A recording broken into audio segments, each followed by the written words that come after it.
Bismillahirrahmanirrahim. Assalamu alaykum. Hürmetli görülmeler. Qalbdan qalbga namlıq programımızın 22. sanını görüşünlerini qarşılayımız. Ben Abdullah Yalqun. Qadirli görülmelerimiz her gün işbdadan burun huzurunlarda xilma-xil temalarda buluyatımız. Allah subhanahu ve taala özünün rahmet, mağfiretlerini, bereketlerini yağdırıp atkan, yağmur kabi yağdırıp atkan bu mübarek ayda her günü bu İslam'ımızın güzellikleri, hesapsız nimetlerini söyleyip kilovatımız kudretimizden yetkinece Allah subhanahu ve taala mana sudek ütüp ketiyotgan ayrılışqa neçə günlük qap qaldı bu mübarek aydımı ve Kadir keçisi vədə qılınğan günə kirdik. Bugün 22. sanımız. Ramazanın 21. günü yani biz harf günü başlığanlığımız üçün. Peygamberimiz en ahırkı 10 günün taq günlerini Kadir keçisini izdeş üçün alahide Müslümanның, müminның bununla dikkat qilishi, bununla tirishchanlik ko'rsatishi kerakligini, hatta özünün ailesini butunlay uyg'otib, o'zi bevosita boshlamchilik bilan qilganligini hammamiz bilamiz. Shuning uchun bugun biz bu sanimizda bu eng oxirgi, eng fazilatli kechalar mushu taq kunlarning birida bo'lish ehtimoli eng yuqori bo'lgan kunga kirish munosabati bilan bugungi temamizni tünügün e'lonimizda bergandek bir ömürge barabar kecha haqida, Qadir kechasi haqida paranglashganligimizni, suhbatlashganligimizni e'lon bergandik.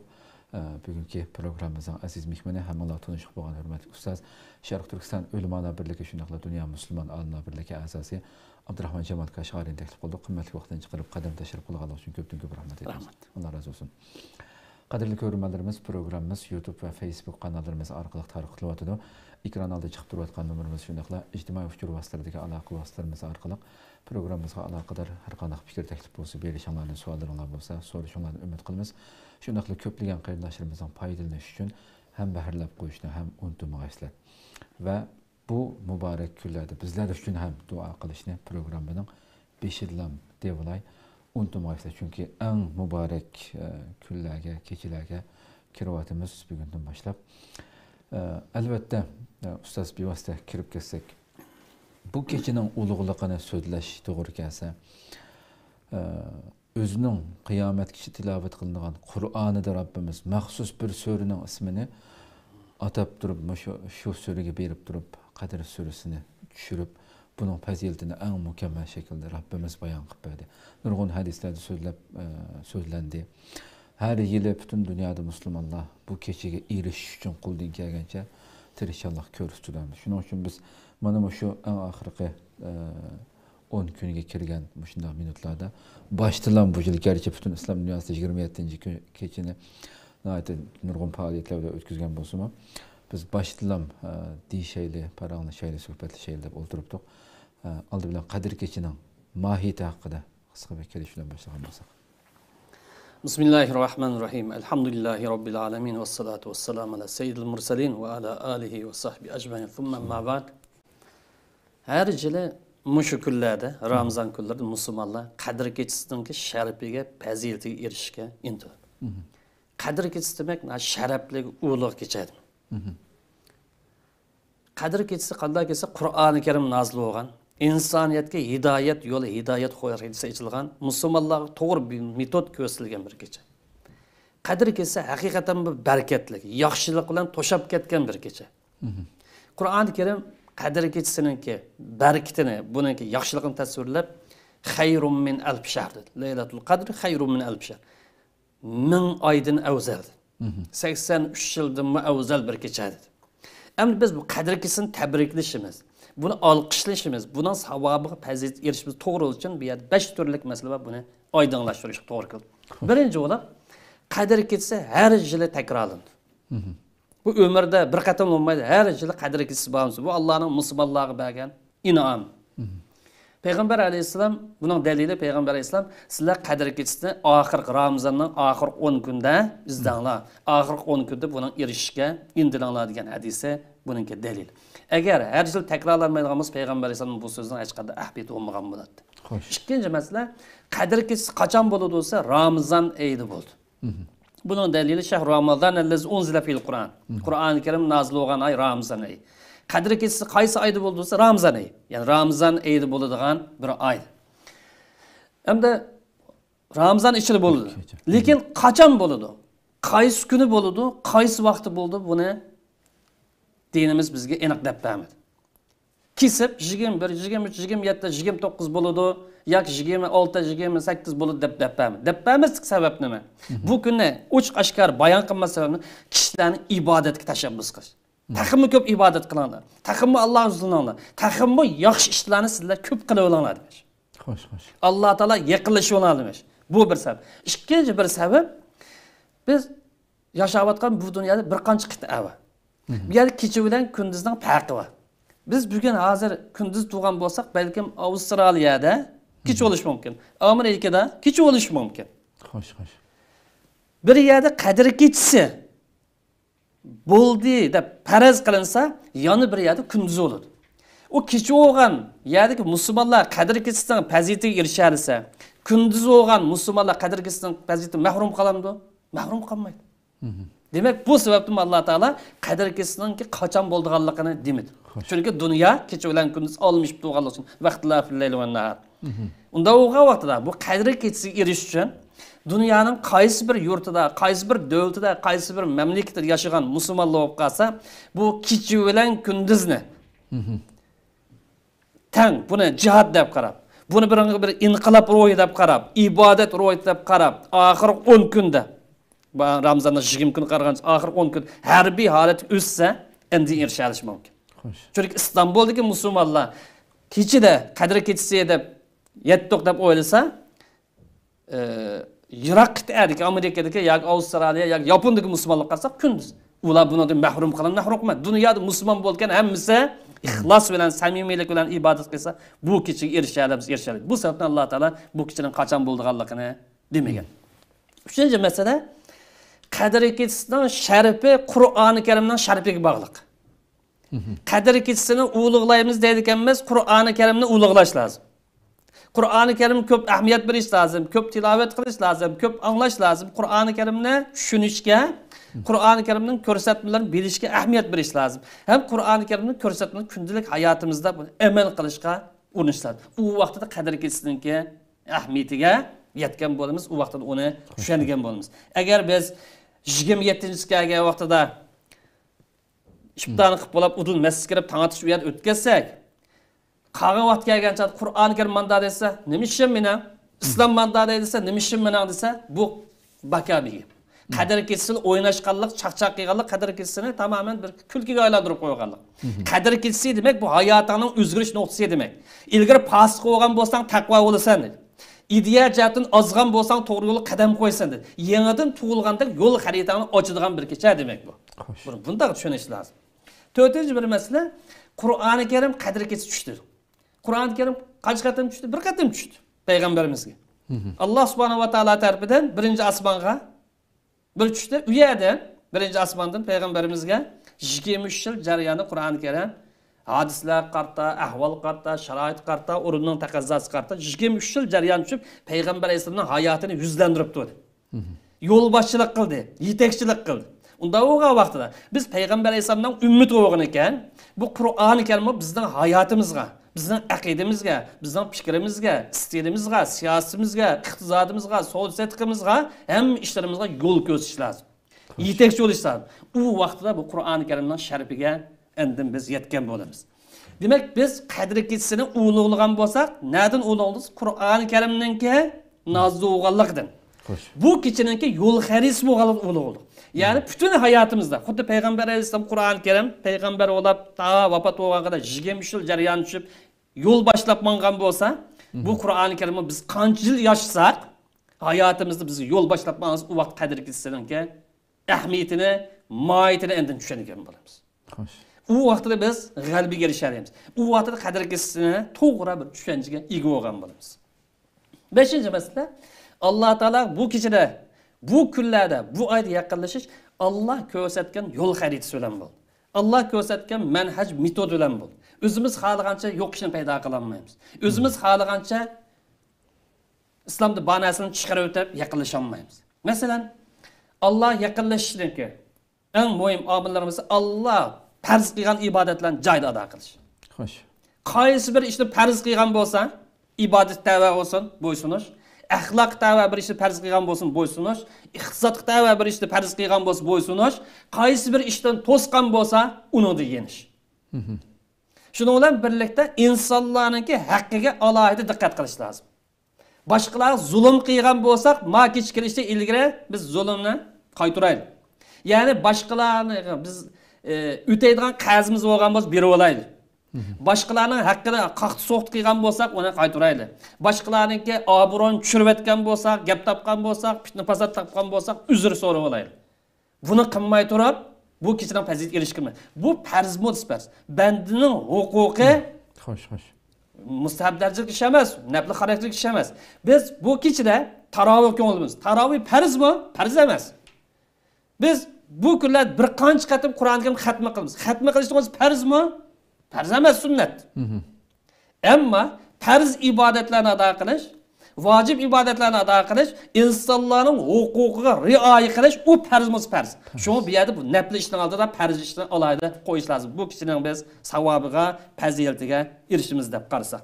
Nima uchun buning dalili var? Dalilim bor. Chunki Alloh subhanahu va taolo hadis qudusida bunday deydi: "Ma taqarraba abdi ilayya bi shay'in mimma iftaradtu alayh." İnsanning mening bandamning, musulmonning menga yaqinlashadigan eng muhim yo'li, eng oson yo'li, eng qisqa yo'li, eng to'g'ri yo'l qaysisi? Farz ibodatni qilish. Birinchi qiladigan ishim farz dedi. Bu farzni qo'yib turib sunnat va nafl bilan yaqinlash qilinmaydi. Farzni inkor qilib turib sunnatni qilish bilan yaqinlash qilinmaydi. Farzni qilamiz, farzdan keyin aning kaynidan Navafillar, sunnatlar. Chunki hadis qudusida "Vala yazalu abdu yataqarrabu ilayya bin nawafil." Naflini qilish, yaqinlashni men yaxshi ko'raman dedi. Farzni qilamiz, farzdan keyin naflini, sunnatini qilamiz. Bu yaqinlashning yo'li. Demak, bu 5 turlik masalani biz aniqlay olsak, ta'kid qilsak, u vaqtida qadr ketishdan keyin moyitini tushungan bo'lamiz. Hakikaten. Allah razı olsun. Endi ustadım şu biz bugungi temamizda bu bir ömürge beraber kecha deb qo'ydik. Chunki yuqorida so'zlab o'tilgandek Rabbimiz 1000 aydan ortiq afzal dedi bu aynamda. 83 yıl bir insonga 83 yıl ömür berilsimi 83 yılning hammasi kecha kunduz ibodat qilmaydi deysa. Nima uchun bu yerda shunga bir savol so'ralishi mumkin hamda. Bu kecha nima uchun 1000 aydan ortiq shundoq ibodatga barobar deyildi hamda.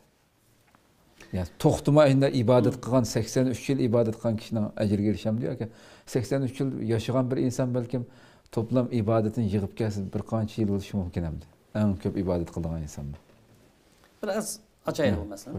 Allah subhanahu wa taala bendilerinin o'zi yaqinlash, uning roziligiga erishish, mag'firatiga erishish, jannatiga erishish, do'zaxdan saqlanish uchun Allah Teala başka vaqtlardan farq qilinadigan bir fursatlarni ato qilgan. Bu ulug' sabab uchun ba'zi vaqtlarni, ba'zi vaqtlardan, ba'zi makonlardan ortiq afzal qilgan. Masalan, zamonlarning ichida Alloh taolo kecha bilan kunduz uchun qaysi vaqtni afzal qildi desa, kechining oxirida qilgan duo ibodatni edi.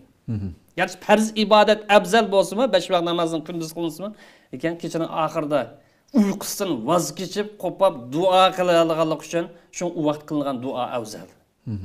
Lekin farzni qo'yib turib qilib qolsa baka u yana. 5 vaqt namoz o'qimay turib kechada 18 rakat nafl o'qib duo qilsa bu baka. Ma farzdan keyin qilishlar. Xo'sh. Aning keyin haftaning ichida ulug' kuni qaysi desa, juma kuni. Ramazon oyini yilning ichidagi eng ulug' oy qildi. Çünkü Ramazan kim Ramazan'ı imanı bilen bu farz bir aylık mektep, bir aylık medrese bu biz paklandığan bir Müslümanlığımızı yarışa, akide bilen, Müslümanlığım yarışa, ruh bilen, ideya bilen, fikir yaşaydıgan bir medrese bunu sağlam şekilde tutturuşumuz lazım. Bunu sağlam şekilde Allah'ın diplomasına erişimiz lazım. Bu ruh bilen tutarsa bu adamın günahları mağfiret. Biz bir aylık medrese desek, biz rozunu tuttuk 30 gün, elhamdülillah. Lekin Allah'ınki mizanida Peygamber Aleyhisselam'ın ko'rsatmasi bo'yicha ay diplomni qancha numar olgandik buni o'ylasaqlar bizning Ramazonimiz chiqar. Har birimiz vijdonimizdan ruhiy o'zgarish bo'ldimi, menda bo'lmadimi? Fikriy o'zgarish bo'ldimi, bo'lmadimi? Vijdoniy o'zgarish bo'ldimi, bo'lmadimi? Iqtisodiy o'zgarish bo'ldimi, siyosiy o'zgarish bo'ldimi, axloqiy o'zgarish bo'ldimi islom qarta, islom uyg'unadi. Bu yerda biz numarni o'zimiz qo'ysak, ya 80 ni olamiz, ya 90 ni olamiz, ya 30 ya 40 ni olamiz. Shunga men sama Ramazon iymon va ihtisob. Kim Ramazonni Bu islom qilgan farz, islomning farzi. Allah'ın Resulü qilgan farz degan e'tiqod bilan tutalsa, Allah'ın cennetga erishadigan umidim bor. Do'zaxdan saqlanadigan mening orzuyim bor deb bu e'tiqod tutalsa, bu odamning gunohi poklanadi. E'tiqod keraklik uchun tutadi. Issiq bo'lsin tutadi musulmonlar, so'g'oq bo'lsin tutadi. E'tiqodni o'tsin. Xo'sh. Endi bu umrda Alloh taolo yana haj qilishdan iborat bu fursatdan berdi. Kim bu haj vaqtida samimiy tutsa, buzuq, islom cheklagan ishlarni qilmasa, valam yarfus valam fosiqlik qilmasa, gunoh ishlarni qilmasa, hajning butun maqsadlari, haqiqiy islom buni buyuribdi, payg'ambarimiz ko'rsatibdi degan ruh bilan tutalsa, bu odamni gunohlardan tamamen paklangan hal tutadi. Bu faziletni ado qildi. Demak, bu Ramazonning ichidagi eng afzal vaqt qaysi? Oxirgi 10 kun. Oxirgi 10 kunning ichidagi eng afzal vaqt qaysi desa, Qadr kechasi. Bu Qadr kechasini Alloh taolo Laylatul Qadri xayron min alf shahr. Men kechadan mo afzal kecha deb bunda tasvirlagan. Bu kecha boshqacha o'xshamaydigan bir kecha. Furqon kechasi. Ya'ni maydonimizni belgilaydigan kecha emas. Taravih namazı dua qildik, ketdik değil mi? Meydanımızı belgilaydigan. İslam tarafdimi, İslamning dushmani tarafdimi sen? İslam ko'rsatmasi bilan yaşamsan, ya'ni zalolat azg'ur ruhing bilan yaşamsan, maydonni belgilaydigan bir kecha. Biz nechvamiz o'zimiz xato fikr bo'lgan bo'lsa, masalan, birsi zina qildi deydi, o'g'irlik qildi deydi, qo'ymachilik qildi deydi, tavba qildi. Tavba qilish zamoni edi. Buningdan tozalangandek, yani onundan başka hata fikir, hata tasavvur, azgın nımboğal, bundan tazılınған bir vaqt. Eğer neçe vaxtınızda biz düşman taraf tuğan bolsak, düşmanın galçılıqını qiygan bolsak, tamamen bir meydanımızı ayırıp, bu keçeden şerbi erişimizdek, meydanımızı belgileydiğen bir keçe. Eğer bir yerde, ya biz savap eriştik de, mayandan hayırlıq ne, mayandan satqulluq ne, mayandan çakımçılık ne, gayvet ne, mayandan kibirlik, hasetnin hemmisini qiysak, bu keçe quruq bir baka nasıl yani, şekilvazlık olurdu bu. Furqon kechasi bu hamma meydan belgilaydigan kecha. Allohning rahmatiga erishgan bo'lgan, tavba qilib qolsak Allohning mag'firatiga erishgan bo'lgan kecha bu. Bu kecha qadr qimmat jihat hammadan ulug' bir kecha. Buning qanchalik ulug' ekanligini Allohning hech kim bilmaydi. Qur'oni Karimda buni 1000 oy dedi. Lekin 1000 oyda kesib etdimiz kesmadi. 1000 oydan afzal. Allohning fazli kengir. Bu 1000dan yuqori 100 ming bo'lishi mumkin. 100 ming ay olsun. Milyon aydan afzal bo'lishi mumkin, milyard afzal bo'lishi mumkin. Cheklimi bormi yo cheklaydigan Qur'on hadisda yo'q, ochiq. Demak, kim bu kecha da ixlos qila olsa, ya'ni mush kechaga erishdi, Ramazon ichida, Ramazonning bo'lam eng oxirgi kunda har bir payg'ambarimiz o'sha har bir holatga o'tib, kamarni bo'shatmaydigan bir yerga kira olsa, u vaqtga erisha olishi mumkin. Bu vaqt erishadigan bir inson ya 83 yillik ibodat savobiga erishadi, yoki uningda mushkur bo'lgan million oylik yoki milliard oylik savob bo'ladi. Bu Allohning fazli kengri bir yer. Chunki Alloh taolo bu kechani 1000 oylik ibodatning savobiga, fazilatiga to'g'ri keladigan bir kecha dedi. Bu kechaninki fazilati qarasak sanoqsiz. Qadr kechasi bor. Alloh taolo bu kechada qilgan ibodatlarga savobni hassilab bergan. Şuna buni bereketlik geçerdi. İnda anzalna fi leyleten mübarek. Bereket yukarı degan bütün yaxshilikni o'z ichiga oldi. Xo'sh. Hamma ishda bereket bor. Samimiylik bilan ixlos bilan qilib qolsa, hamma ishda bu yerda bereket bor. Demak, bu Qadr kechasi musulmon nisbatan bir yo'l xaritasi bor. Bir boshlanish nuqtasi. Hayotidagi bir haq bilan botilni ayiradigan, shayton bilan to'g'ri yo'lni ayiradigan, ozg'inlik bilan hidoyat yo'lini ayiradigan bir kecha. Bu vaqtda bu kechaning qadr qimmati bilinishi. Endi qadr kechasi haqida ikki xil to'nishtirish bor. Qadr kechasi demak sharfi ulug', qadr qimmati ulug' deganman. Yana birisi qadrning ma'nosi o'lchash, bekitish ma'nosi bor. Taqdir qilish ma'nosi. Buni bir qaraylik. Qadr kechasi Alloh taolo her yil bo'lgan bo'lg'achqa bu qadr kechasi yuqorida deganimizda insonlarning yillik ajalini belgilaydi. Ya'ni bu inson bu yil yaşamdı, yaşamamdı. Yaşaydiganimiz kadar yaşamaydigan bo'lsa, yaşamaydigan qatorida belgilaydi. Rizq qanchalik bo'ladi bu yil? Qanchalik pul topadi masalan? Qanchalik maosh oladi masalan? Bu belgilanadi. Bu inson bu yil ichida baxtli bo'lamdi, baxtsiz bo'lamdi. Allohning mag'firatiga erishalamdi, erishamamdi deganga o'xshab bu ishlarning hammasi taqdir qilingan kecha. Chunki oyat karimda fiha yufraqu kull amrin hakim. Man bu kechada hikmatlik ishlarning hammasi ayrilgan kecha. Balkim bu yerda ba'zi savol so'rash mumkin. Biz hadis sharifda inson tug'ilgan uningki rizqi belgilandi, ajli belgilandi, baxtsiz belgilandi degan. Bu gap nereden chiqdi? Har yil belgilaymiz. Bu ömürlük belgilash. Bu yillik belgilash. Her yıl Allah Teala belgilab xizmatni farishtalarga topshirdi. Ma insonlar yashaydi, ma insonlar bu dunyodan qo'shilishdi. Ma insonlar manchilik rizq berildi, ma insonlarning rizqi tugdi. Ma insonlarning ish harakati qarta, hammasi o'zininki ixtiyori qarta. Ma baxtli bo'ldi bu yil, ma xato ishni qilib baxtsiz bo'ldi deb Alloh Taolo tamg'ini urib bu vazifani malaikalarga topshirdi. Bu yillik belgilash deymiz. Shunga bu belgilashdi biz sal qarasak, o vaqtida bu kişinin faziletinden qilib qolamiz. Yani bu kişinin ortiqchiliklaridan birisi Qur'oni Karimdan iborat Payg'ambar alayhisolamning qiyomat kungacha yo'qolib ketmaydigan abadiylik bir mo'jiza. Bu mo'jiza aqliy bir mo'jiza. Ma'naviy bir mo'jiza, ruhiy bir mo'jiza. Payg'ambar alayhisolamning bundan mingdan ortiq mo'jizasi bor. Masalan, ozgina yemek ichmakdan ikki adam yeydigan yemek ichmakdan bir ming odamga yetishi, bir istikan suvninki necha yuz odamni qondirish degandek mingdan ortiq sahih hadislar isbotlangan. Bu moddiy mo'jiza. Onu şu zamanda ko'rgan insonlar ta'sirlanadi. Ko'rmagan insonlar ayndaq bo'ladi mumkin. Ammo Qur'oni Karim aqliy mo'jiza bo'lishqa har zamonda, har makonda, har qit'ada, har zaman o'zining mo'jizaligini namoyon qilib turgan bu fazilatga ega bir kecha. Qadr kechasi bor bu kecha. Bu Ramazonda yuqorida deganimizdek bu 1000 oylik ibodatni balki uningdanmi yuqori savobga ega qilish mumkin.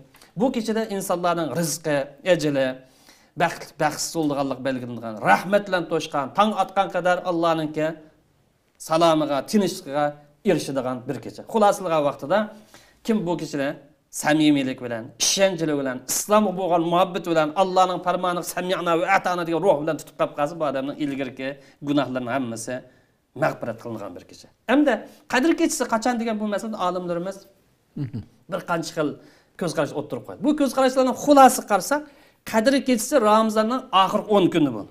Xo'sh. Aniq bo'lsa, aniq oxirgi 10 kun. Lekin qaysi kuni bu aniq emas. Ba'zi olimlar taq kunlarda bo'ldi deydi.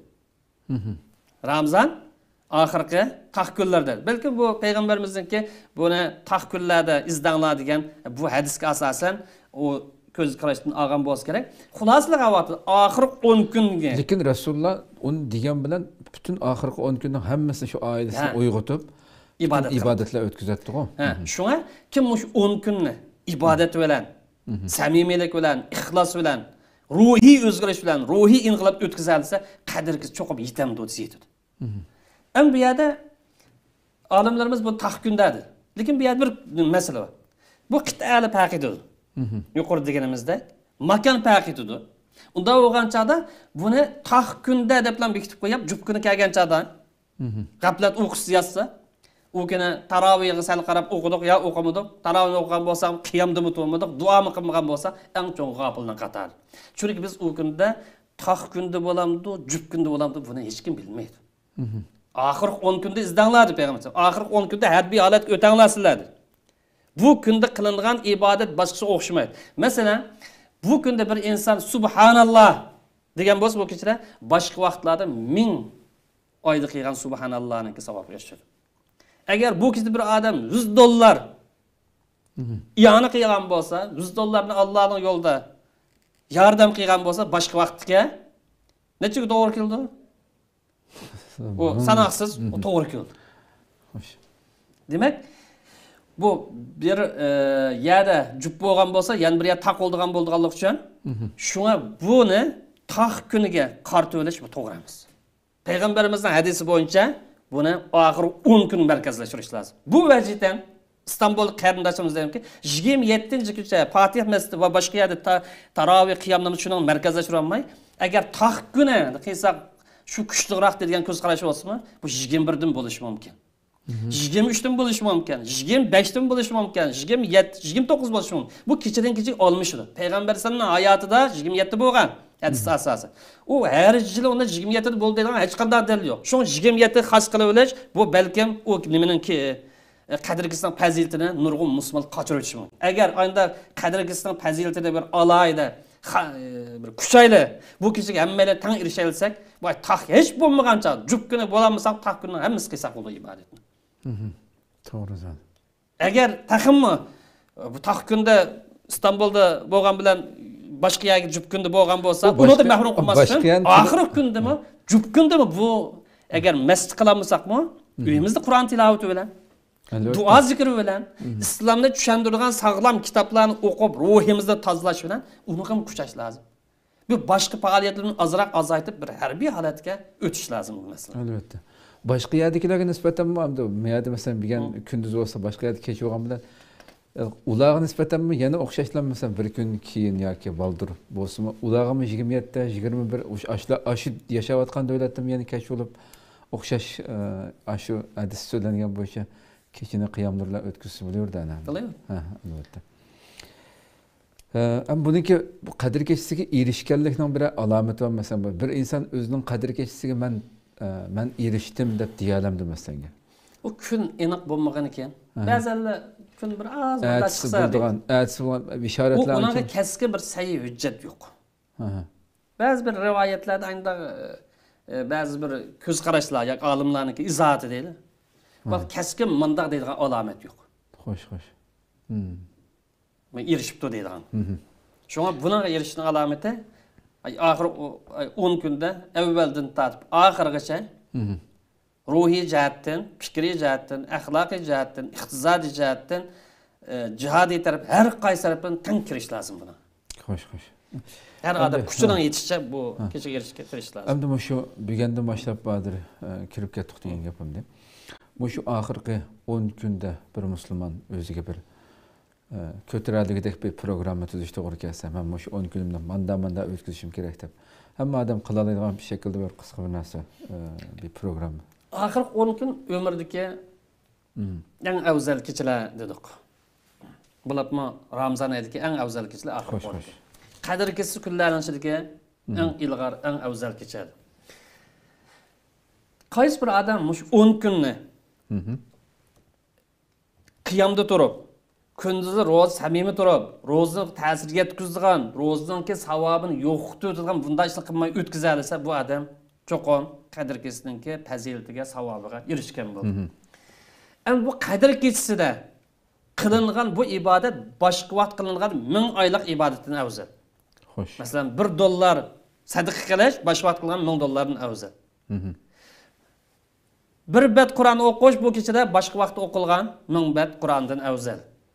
Bir qatim astagfirullah deyish boshqa vaqt qilingan ishdan afzal.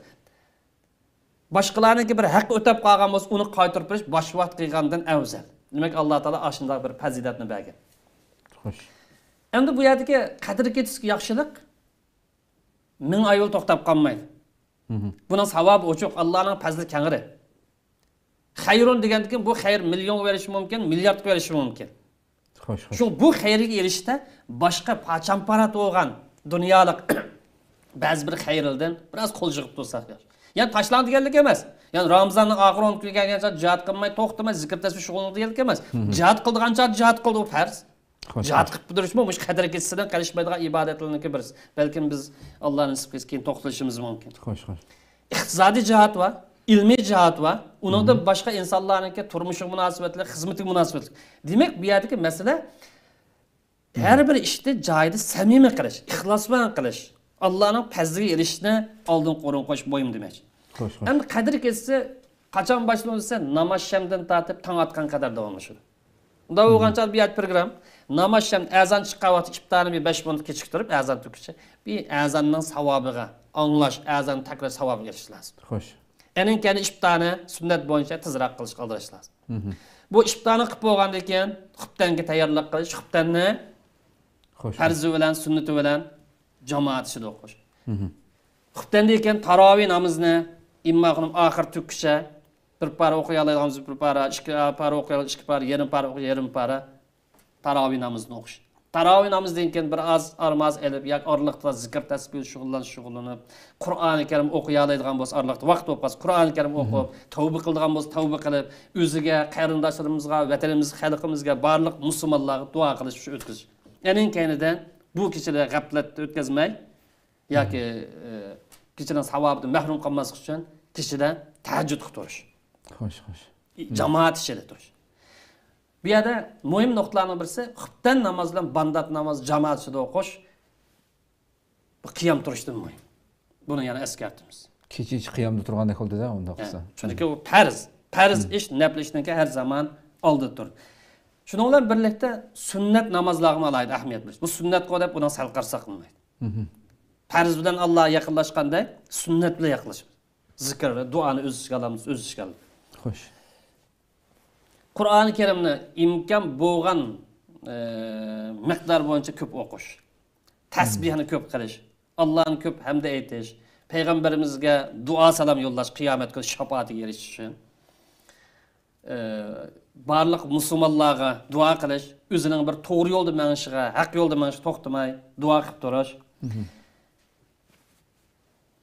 Bu ishlar agar qadr kechisiga qartilgan bo'lib qolsa, namoz shamdan tong atgan qadar bu ara yetadi deb qarayman. Lekin bu yer yuqori deyilganlarning ko'pinchisi ibodat xarakterdagi, zikr tasbih xarakterdagi ko'rsatmalar. Bu kechida qilingan ibodat boshqa oyda qilingan 1000 oylik ibodatdan afzal degan. Bir inson Allohning roziligi uchun bir binani vaqf qilib o'tdimsa, qilaversa. Masalan, bu odamning shuna imkoniyati bo'lsa, maq bir binani qilamidi, bir uyni qildi. Bu odamning shuna imkoniyati bo'lsa, bu odamning bir kecha subhanallohni manchi bin qatim degan u afzalmi, afzal emasmi? Albatta. Bir odamning mush kecha uğluq kecha ekan, bu yerdagi muhtojlik bor ekan, kambag'allik bor ekan, yoki yetim yesirlik bor ekan, ota-onasi ayrilib qolgan bor ekan deb, yoki millatninki bu bunda bir jiddiy bir holati bor ekan, hal qilib o'tayda bu kechada bir kuchab qolib qolsa, Alloh bergan ne'mat bilan. U afzalmi, afzal emasmi? Chunki hadis sharifda kelishicha kunlarning birida payg'ambarimiz kim subhanalloh, alhamdulillah, Allohu akbar bu duoni 30 qachim desa, bu mandaq savob erishadi dedi. Bu yerda kambag'al sahobalar ya kambag'al musulmonlar buni shug'ullan. Kim boylar anglab, buni desak bizga savob bo'ldi ekan deb ul degan vaqtda kambag'allar bir oz, kambag'al musulmonlar bir oz nima. Bu boylar boylik bilan savob erishadigan tursa, sadaqa berib, zakat berib, xayriy ihson qilib, yaxshilik erishadigan tursa, buni erishib olgan nimasi? Duonim qo'ldan bergan nimasi degan chaqda payg'ambar alayhisalom u Allohning bergan fazli. Demak, bu yerda duo qilish bilan erishimiz, tavba qilish bilan erishimiz, Qur'oni Karim o'qish bilan erishimiz, shuning bilan birlikda Alloh bizga bergan ne'mat bilan erishimiz. Iqtisod va odam iqtisodni ishlatish bilan erishadi. Xo'sh. Jang maydonidagi odam bo'lsa, rasmiy farz ayn bo'lgan jihad maydonidagi odam bo'lsa, u chegara qo'g'dash bilan erishadi. Islomni muhofiz qilgan, islomni qo'g'daydigan ilmiy maydondagi odam bo'lib qolsa, u uni bilan erishadi. Har yaniki o'zi. Lekin jamoat namozi o'zida, Qur'on tilovati joyida, tarovih namozi joyida bo'ldi, tahajjud namozi joyida bo'ldi.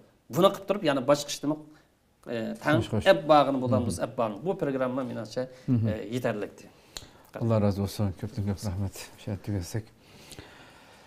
Qadrli ko'rmanlarimiz, shuna qilib haqiqatan yuqoridan ait nurg'un ma'lumotlarni ba'diyan ait fursat beradigan bu oxirgi 10 kunda har birimizning intayin muhim bilish kerak bo'lgan masalalarni tafsiliy tushuntirib berdi. Alloh subhanahu va taolo tilakimiz, orzuyimiz shu baxtlik ashundaq bir umrninki butun bir umr ibadet 83 yıldan artık ibadet qilgan. Şu bendelerinin qatoridan qilib deb Rabbimizdan tilaymiz albatta. Müşahadamda alomatlar haqida aniq bir narsa yo'qligini dedim ustadim müşahada. Balkim eng sahih bo'lgan bir agarda bir har birimizga nasib qilib qolsa, mesela Müslim'de rivayet qilgan bir hadisda mush qadr kechisiningki alameti nim buldu diye vaqtida şu quyosh qadr kechisi bo'lgan atisi taatqa vaqtida oppoq ammo nursiz holatda quyoshning chiqadiganligini bildirgan Muslimda kelgan bir hadis bor ekan. Balkim Rabbimiz inshaalloh davomli biz nurg'un qatim har Ramazonda buni ba'zida shunday qadr kechisi tunab atisi chiqqan vaqtida bir xil simsim yomg'ir chiqib osmon qarsak hech qanday bir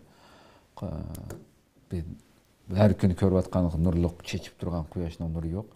Bir xil oq, ammo nursiz bir shaklda ko'rib, bu alomatlardan bir xil qalbi musulmonning xushallik his qildim. Rabbim inshaalloh bu kechimishni buga o'xshaydi deb, shundoq nasib qilsin hammamizga. Yana bir duo, mush qadr kechisi, mush oxirgi 10 kunda hammamiz en köp qilishimiz kerak bo'lgan. Davomli tilimiz bunun bilan zikr qilinib tursin bu dua. Chunki Ayşe anamızdan şu naql qilingan bir hadisda kim o desa şu Resulullah'a kelib men dedim deydi. Ayşe anamız Resulullah'dan so'raydi ekan. Agar men Qadr kechisini in vafaqtu laylatul qadr bima adu. Agar men Qadr kechisiga erishib qolib qolsam, shuningga bir udul kelib qolsam, qanday duo qilishimni menga tavsiya qilsan deganda Peygamber Islam deydi ki Ayşe anamızga quli Allahumma innaka afuvun tuhibbul afwa fa'fu anni. Ey Allah, yani biz bütün bendelerinin hemmimizin ihtiyacını mı Allah'ın bizge hesapsız biz bilmeydiğen, bilip bilmey qilgan milyonlagan günahlarımız bo'lishi mumkin yani. Özümüzde şunday pakiz deb his qilayotganlarimiz mı biz bilmey nurg'un xatolikni sodir qilgan bo'lishimiz mumkin. Çünkü biz insan en ihtiyaç bulduğun narsimizni Peygamber Aleyhisselam bir eg'iz cümlege özünün en suyumlik ayali Ayşe anamızga tavsiye kıldı. Ey Allah, sen inneke bekmu apu qilg'uchisan. Apu qilishni yaxshi ko'rsan, meni apu qilgin.